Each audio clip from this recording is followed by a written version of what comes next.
Lalu apa fokus PSSI pasca pengunduran diri dari Edi Rahmayadi? Saat ini tersambung dengan Ketua Umum PSSI yang baru, Djoko Driono. Selamat petang, Pak Djoko. Selamat petang, Pak Djoko. Selamat petang, Alfat. Selamat petang, Syira. Ya, Pak Djoko, untuk konfirmasi saja, Pak Djoko sudah dilantik sebagai Ketum PSSI yang baru. Benar begitu?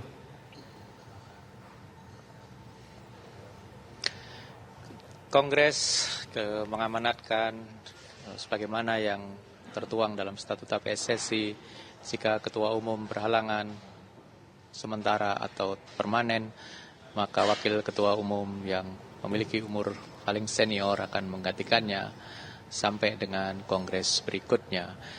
Kemunduran beliau tadi telah disetujui Kongres, dan Kongres berikutnya setelah beliau membuka, kita telah rampungkan semua agenda Kongres, mulai dari mereview program-program tahun 2018 dan mencanangkan program-program tahun 2019, dan saya memimpin jalannya Kongres tadi, dan insya Allah kita bisa meneruskan visi misi beliau di 2 tahun terakhir kepemimpinan ini.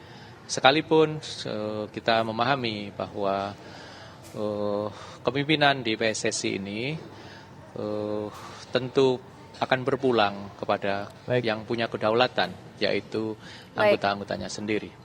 Ya, Pak Djoko, ini artinya Pak Djoko posisinya masih sebagai Waketum atau sudah sebagai pelaksana tugas Ketua Umum? Ya, sebagai pelaksana tugas Ketua Umum sampai Kongres berikutnya, dan dilakukan pemilihan Ketua Umum baru jika diperlukan. Nah, itu adalah bunyi statuta PSSI. Nah, inilah yang tadi juga kita sampaikan kepada seluruh peserta Kongres, dan fokus kita sekarang menjalankan program-program yang telah ditetapkan dari Kongres yang baru saja kita tutup pada sore hari ini. Pak Djoko, mungkin bisa diceritakan secara lebih detail kepada kami juga pemirsa pada saat Pak Edi mundur ini, apa sebenarnya yang terjadi? Apakah memang banyak isu yang mengatakan bahwa ada tekanan terhadap Pak Edi?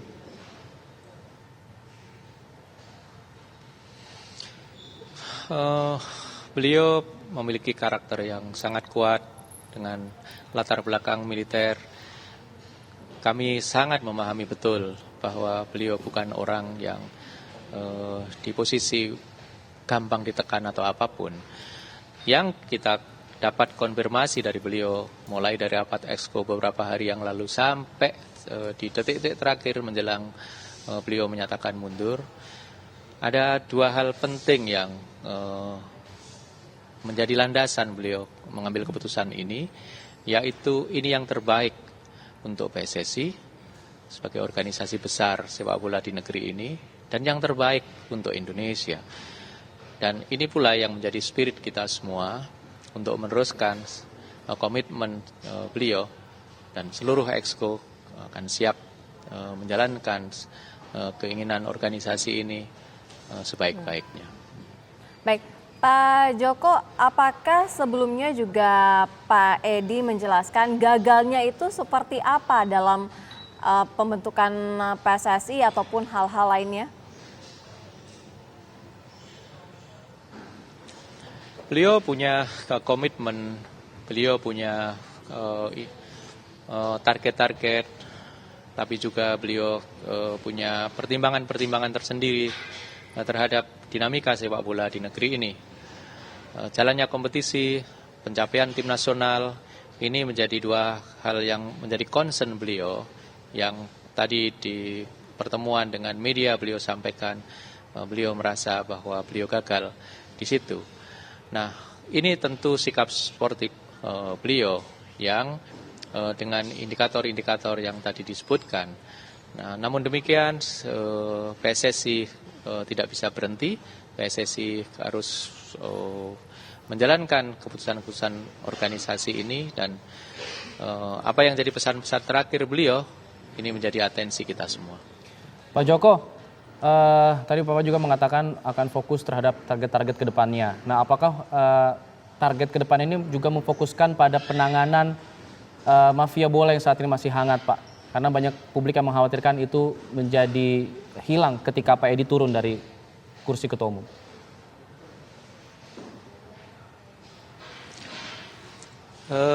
PSSI sangat mendukung upaya-upaya yang inisiatifnya diambil oleh Satgas Mafia Bola Polri.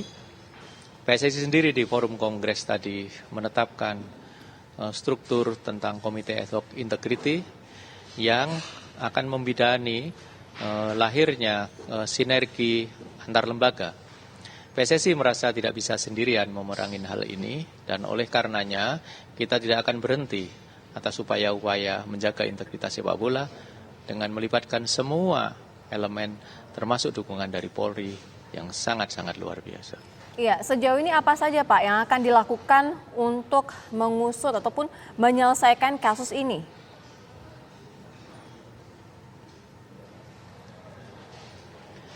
PSSI punya instrumen komisi disiplin, badan peradilan yang ada di PSSI yaitu komisi disiplin.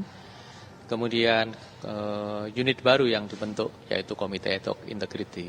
Komisi disiplin bisa langsung mensidangkan kasus-kasus yang selama ini menjadi concern dan report dari pengawas pertandingan, liga, dan seluruh yang masuk ke PSSI dalam konteks tadi pelanggaran-pelanggaran disiplin dan integritas sepak bola. Kemudian untuk Komite Ad hoc Integrity ini kita butuh waktu untuk membangun plafon sinergi sehingga misalnya interaksi antara PSSI dan Polri ini bukan untuk kepentingan jangka pendek semata-mata, tapi kita ingin melihat ke depan mensinergikan inisiatif ini menjadi lebih produktif sehingga masa depan sepak bola kita itu bisa terjaga integritasnya. Artinya Bapak menjamin bahwa penyidikan dari tim Satgas Mafia Bola tetap berjalan ya Pak ya? Ya, tetap berjalan. Baik, terakhir Pak, mungkin target untuk timnas ke depan seperti apa Pak di bawah kepemimpinan Bapak nih, sementara ini?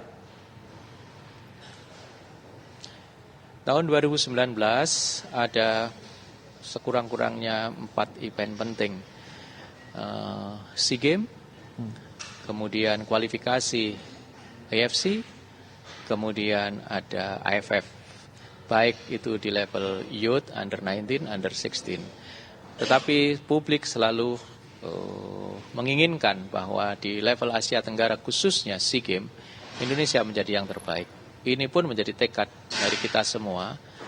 Kita sejak 1991 kita belum mendapatkan kembali medali emas. Ini adalah target dari seluruh stakeholder sepak bola, khususnya di kepengurusan PSSI, agar di SEA Games 2019 di Manila, Indonesia menjadi yang terbaik.